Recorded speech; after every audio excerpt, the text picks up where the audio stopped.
اور عربی کے انہی حروف کو الفاظ کے ذریعے استعمال کیا گیا ہے، وہ الفاظ جو لغت میں استعمال ہیں، جو عرب کے کلام میں استعمال تھے، آج بھی ہیں، وہی انداز ہے جو عربی زبان کا ہے، وہی گرامر استعمال کیے گئے ہیں جو عربی زبان کے گرامر ہے، اور وہی اسلوب ہے جو انسانوں کے گفتگو اور سوچنے سمجھنے کا ہے، لیکن تھوڑا سا اس کا مقام برتر ہے، اس کا اسلوب نرالا ہے، اس کی بات تھوڑی انوکھی ہے، اس کے سمجھانے کا انداز تھوڑا پیارا ہے، اور اس میں جس انداز میں بات کی گئی ہے اس کی تہیں پیچ در پیچ ہیں، سمجھنے والوں کے لیے بڑی ہی اہمیت رکھتی ہیں، بڑی جاذبیت رکھتی ہیں، انسان اگر سمجھے تو اس میں کھنچا ہوا چلا جائے۔ قرآن مجید کی یہ وہ خوبی ہے جسے ہمیں اپنے سامنے رکھنا چاہیے۔ انڈرسٹینڈنگ قرآن، قرآن مجید کو سمجھنے کا یہ جو سلسلہ شروع کیا جا رہا ہے، جو انشاءاللہ روزانہ آپ کے سامنے پیش کیا جائے گا، اور جس سے آپ اور آپ کے احباب مستفید ہوں گے، اللہ تبارک تعالیٰ اسے مفید بنائے، ہمارے لیے بھی اور آپ کے لیے بھی، اور اسے ہم اپنی خدمت، قرآن مجید کے تئیں ایک بہت ہی معمولی خدمت، ایک طالب علم کی خدمت، ایک ایسا کام جو قرآن مجید کو ایک آسان بنا دے سمجھنے کے لیے، تھوڑے اس کی کچھ گرہوں کو کھول دے، کچھ اس کے مضامین کو واضح کر دے، یہی اس میں ہماری کوشش ہوگی۔ عربی زبان پہ میں نے گفتگو کی ہے، اور وہ ہمارا آج اس پہلے دن کا اہم موضوع ہے۔ عربی زبان کو میں نے بتلایا جیسے دیگر زبانیں ہیں ویسے عربی زبان ہے، چونکہ ہمارے آپ کے درمیان جہاں میں بات کر رہا ہوں، ہمارے ملک میں عربی زبان یہاں کی عام بول چال کی زبان نہیں ہے، لیکن اس کے باوجود عربی زبان یہاں پڑھی اور پڑھائی جاتی ہے۔ عربی بولنے والے، عربی لکھنے والے، عربی پڑھانے والے بے شمار لوگ پائے جاتے ہیں۔ دنیا کے مختلف کونوں میں عرب ملکوں کے علاوہ بے شمار ایسے افریقی ممالک ہیں جہاں عربی بولی جاتی ہے، بآسانی بولی جاتی ہے، لوگ بولتے ہیں اور سمجھتے ہیں۔ انہیں بھی قرآن سمجھنے کے لیے تھوڑی محنت کرنی پڑے گی، اور جو لوگ غیر عرب ہیں انہیں بھی قرآن سمجھنے کے لیے تھوڑی عربی کو جاننا پڑے گا۔ قرآن مجید کی خوبی یہ ہے عربی کے سلسلے میں، اور اسے آج بہت سارے ہمارے محققین نے، بہت سارے قرآن مجید کی خدمت کرنے والوں نے قرآن مجید کے معانی اور اس کے الفاظ اور اس کے مفہوم پر، اس کے ترجمے پر، اور قرآن مجید کے سمجھنے اور سمجھانے پر کام کرنے والوں نے بڑے اچھے انداز میں اس کو واضح کر دیا ہے کہ قرآن مجید نے جن الفاظ کو استعمال کیا ہے، بار بار استعمال کیا ہے، بڑے اچھے انداز میں استعمال کیا ہے۔ چند الفاظ ہیں قرآن مجید کے جو سینکڑوں میں پہنچتے ہیں، انہیں اگر آپ اچھے سے سمجھ لیں تو ہزاروں الفاظ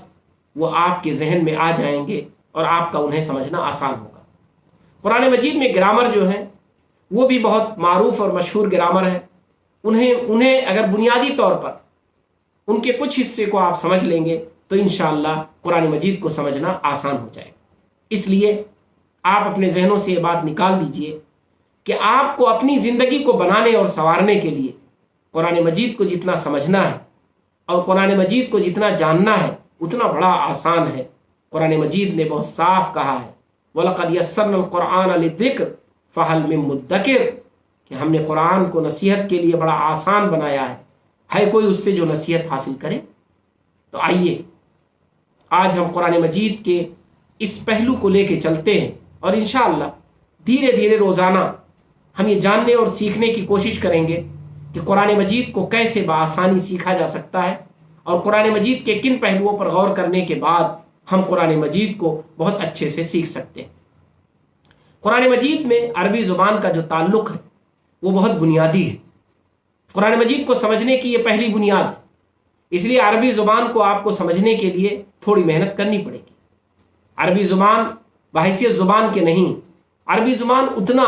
جتنی بنیادوں میں ہے، اس کے بنیادی گرامر کو، اس کی بنیادی چیزوں کو، کچھ اس کے الفاظ کو، کچھ اس کے اسلوب کو، کچھ الفاظ کے استعمال کو، یہ ساری چیزیں ہیں جو آپ کے سامنے آنی چاہیے، اور آپ انشاءاللہ اس پروگرام کے ذریعے ان پہلوؤں کو جانیں گے، سمجھیں گے، اور اس کے ذریعے انشاءاللہ قرآن مجید کا سمجھنا آپ کے لیے آسان ہو جائے گا۔ قرآن مجید کے سمجھنے کے لیے دوسری بہت بنیادی چیز ہے جو آسان ہے، اور اس لیے میں اس کو بیان کرنا ضروری سمجھتا ہوں کہ اس کے ذریعے قرآن مجید کو سمجھنا آپ کے لیے بہتر بھی ہوگا اور آپ کی دلچسپی بڑھتی جائے گی۔ وہ ہے قرآن مجید میں تاریخی مقامات، تاریخی شخصیات، ہسٹوریکل پیلس اور ہسٹوریکل پرسنالٹیز، چاہے وہ انبیاء کی شکل میں ہوں، چاہے وہ قوموں کی شکل میں ہوں، چاہے وہ بڑے حکمرانوں کی شکل میں ہوں، چاہے بہت سارے مقامات کی شکل میں ہوں، یہ ساری چیزیں قرآن مجید میں بے انتہا مذکور ہیں، بہت زیادہ ذکر کی گئی ہیں۔ تو اس کے لیے آپ کو آج بڑا آسان ہے، جب آپ ہمارے اس کلاس میں شریک ہیں تو آپ کو تھوڑا سا اپنا وقت ان چیزوں کو پڑھنے پر بھی دینا ہوگا۔ آپ کو قرآن مجید کے متعلق ان ساری چیزوں کو جاننا ہوگا، سمجھنا ہوگا، اور جب آپ ان کو پڑھیں گے تو آپ کو ایک فائدہ ہوگا کہ آپ کی معلومات بڑھیں گی، قرآن مجید سے دلچسپی پیدا ہوگی، اور قرآن مجید میں آنے والے ان واقعات اور تذکروں پہ آپ کو بآسانی سمجھ میں آئے گا، اور اس سے آپ کو قرآن مجید کا جو اسلوب ہے، جو اس کا مقصد ہے، جو اس کا مفہوم ہے، اسے سمجھنے میں بڑی مدد ملے گی۔ تو آپ اس طرح کے، اگر آپ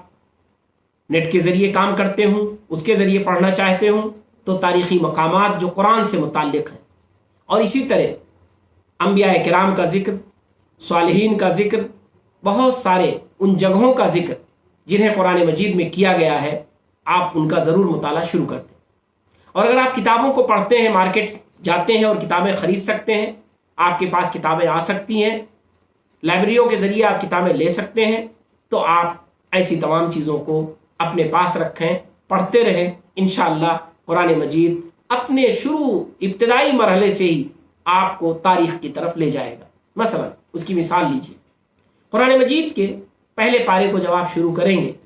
تو ابھی تھوڑا ہی آگے آپ بڑھیں گے کہ قرآن مجید ذکر کر دیتا ہے بنو اسرائیل کا۔ بنو اسرائیل ایک طویل مدت کی تاریخ پر پھیلی ہوئی قوم، ایک ایسی قوم جس میں بے شمار انبیاء کرام آئے، جس کی دو مشہور قومیں اس وقت دنیا میں موجود ہیں،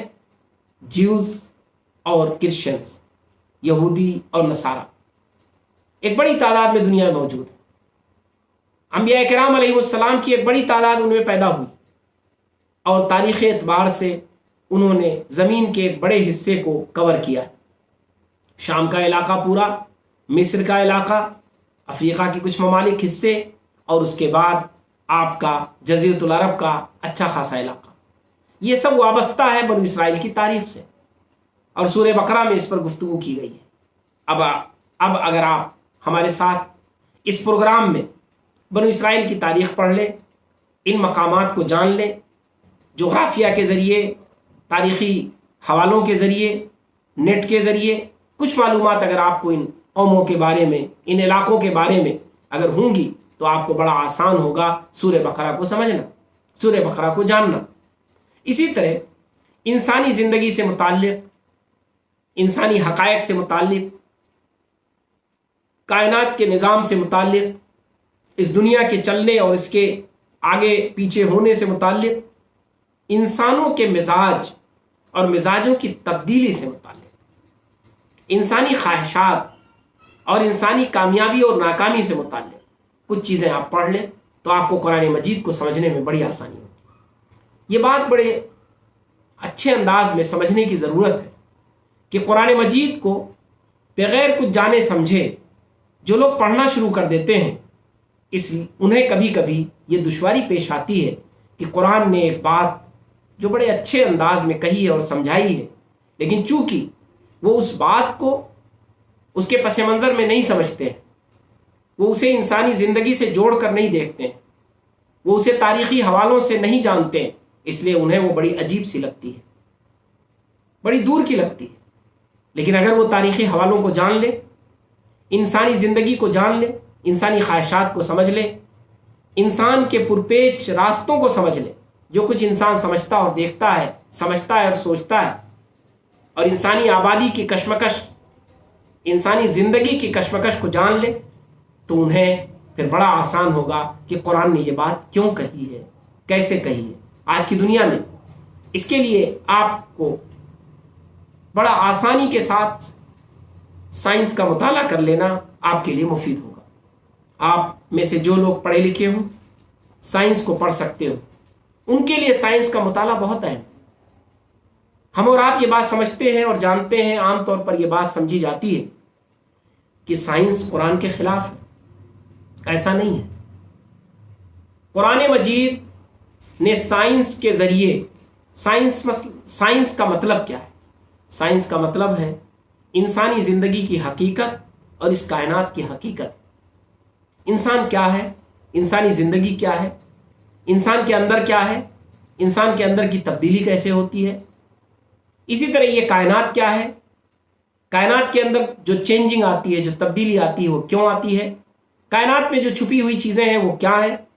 کائنات میں وہ کون سا قانون ہے جو جاری و ساری ہے؟ اس پورے نظام میں، اس پورے کائنات میں کیا کچھ ہے جو لگاتار ہوتا ہے، کیا کچھ ہے جو چینج ہو جاتا ہے؟ سائنس انہی سب چیزوں پر بحث کرتی ہے اور انہیں ایک علم کی شکل دیتی ہے۔ قرآن مجید نے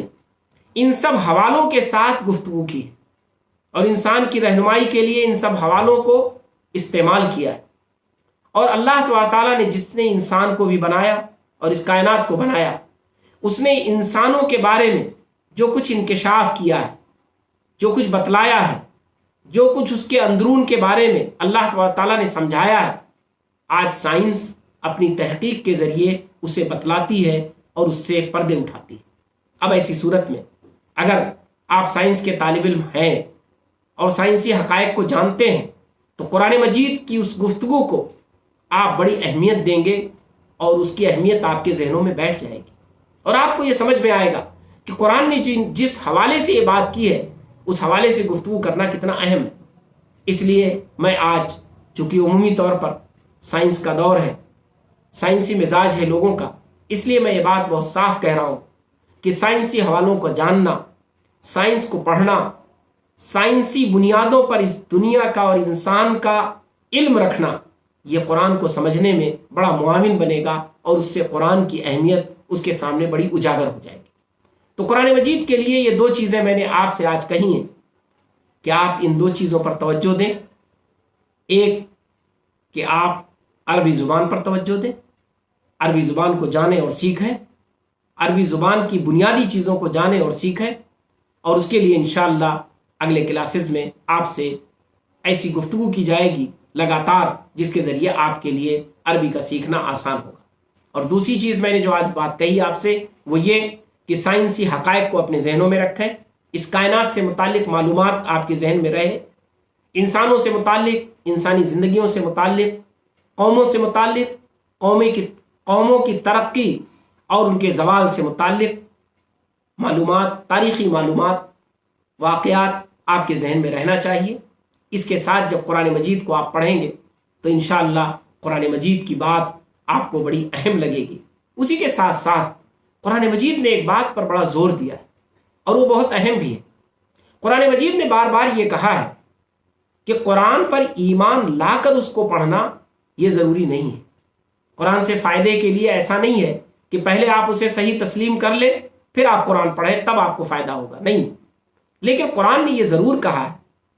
کہ قرآن کو پڑھنے اور سمجھنے اور اس سے فائدہ اٹھانے کے لیے کم از کم آپ کو نیوٹرل ہونا پڑے گا، غیر جانبدار ہونا پڑے گا، آپ کو حق کا تلاش کرنے والا بننا پڑے گا، آپ کو اپنا ذہن یہ بنانا پڑے گا کہ صحیح اور غلط کی تمیز کرنے کی صلاحیت آپ کے اندر جو کچھ بھی ہے، صحیح کو صحیح سمجھ لینے کے بعد اسے تسلیم کر لینا یہ آپ کا مزاج ہو، اور غلط کو غلط سمجھنے کے بعد اسے چھوڑ دینا یہ آپ کی روش ہو۔ اگر آپ نے اس کے بغیر پڑھا تو اس کا مطلب کہ آپ نے کھیل کھیل میں پڑھا ہے تو قرآن شاید آپ کے لیے مفید نہ بنے۔ اور اسی طرح اگر آپ نے ہٹ دھرمی کے ساتھ پڑھا کہ نہیں، ہم جو کچھ جانتے ہیں، جو کچھ سمجھتے ہیں، جو کچھ میرے ذہن و دماغ میں ہے وہی اصل ہے، اور قرآن مجید یہ تو بالکل ایک ایسی ہی کتاب ہے، لائیے پڑھ لیتے ہیں، ہمیں اسے ماننا اور تسلیم کرنا نہیں ہے، ہمیں اس پر غور نہیں کرنا ہے، اس کی دی ہوئی گائیڈ لائنس کو اہمیت نہیں دینی، اس کے حقائق کو گرچہ وہ صحیح ہوں ہمیں تسلیم نہیں کرنا۔ اگر آپ نے یہ طے کر لیا ہے تو بھی شاید قرآن کی روشنی وہ آپ کے لیے رہنمائی کا ذریعہ نہ بن سکے، حالانکہ وہ روشنی ہے، اسے پڑھنے کے بعد آپ کو روشنی ضرور ملے گی۔ اس لیے میرا ماننا یہ ہے کہ قرآن مجید کو پڑھنے اور سمجھنے کا عمومی رواج ہونا چاہیے، بغیر اس تفریق کے، بغیر اس تحفظ کے، اس ڈیوائیڈیشن کے کہ قرآن مجید کو انسان کیوں پڑھ رہا ہے۔ پڑھنا چاہیے، ایک اچھی کتاب، ایک بہتر کتاب ہے، اور اس کا موضوع ہے انسان کی رہنمائی، اس کا موضوع ہے انسان کی بھلائی، اس کا موضوع ہے انسان کی کامیابی، اس کا موضوع ہے ایک اچھا انسان بنانے کی راہ ہموار کرنا۔ ایک اچھا انسان ہی نہیں، ایک اچھا سماج، ایک اچھا ملک، ایک اچھی سوسائٹی، ایک اچھی جنریشن، ایک اچھی نسل، انسانی ماحول، انسانی آبادی، انسانی جو کچھ اس سے متعلق چیزیں ہیں، سب کو اچھا بنانا، یہ قرآن مجید کا مرکزی موضوع ہے، بنیادی موضوع ہے، اور یہی وہ موضوع ہے قرآن کا جو بڑا اہم ہے اور جو انسانوں کے لیے سب سے بڑی بنیاد ہے، اور اس بنیاد کو قرآن مجید نے اپنے سامنے رکھا ہے، اور ہر پل، ہر آن، ہر چند آیتوں کے بعد اپنے مقصد کو قرآن نے دہرایا ہے، اپنی بات کو دہرایا ہے، اور قرآن مجید نے یہ دہانی کرائی ہے کہ ہمارا مقصد سائنس کو بیان کرنا نہیں ہے۔ قرآن مجید نے یہ بتلایا ہے کہ ہمارا مقصد علم کی منہ شگافیوں کو لکھنا نہیں ہے۔ قرآن مجید نے یہ بات واضح کر دی ہے کہ ہمارا مقصد کوئی کتاب، کوئی مضمون، کوئی فن، کوئی اس طرح کی چیز تیار کرنا نہیں ہے، بلکہ یہ ساری چیزیں انسان کی رہنمائی کا، انسان کی بھلائی کا، انسان کی بہتری کا، انسان کی ترقی کا، انسانیت نوازی کا، اور اسی طرح کائنات کو بہتر بنانے، ماحول کو پرسکون کرنے، اور انسان کو اس کے بنانے والے سے مضبوط رشتہ قائم کرنے کا راستہ بتلانے والی یہ کتاب ہے۔ انشاءاللہ اگر اس جذبے سے آپ اس کتاب کو پڑھیں گے اور ہمارے ساتھ اس پروگرام میں انڈرسٹینڈنگ قرآن میں آپ ہمارے ساتھ انشاءاللہ آگے وقت بتائیں گے اور آگے آپ کا وقت لگے گا، تو انشاءاللہ مجھے لگتا ہے کہ ہم اور آپ قرآن مجید سے کافی قریب ہوں گے، قرآن مجید کے مقصد سے قریب ہوں گے، اور یہ ہماری زندگی کو انشاءاللہ منور کرے گا۔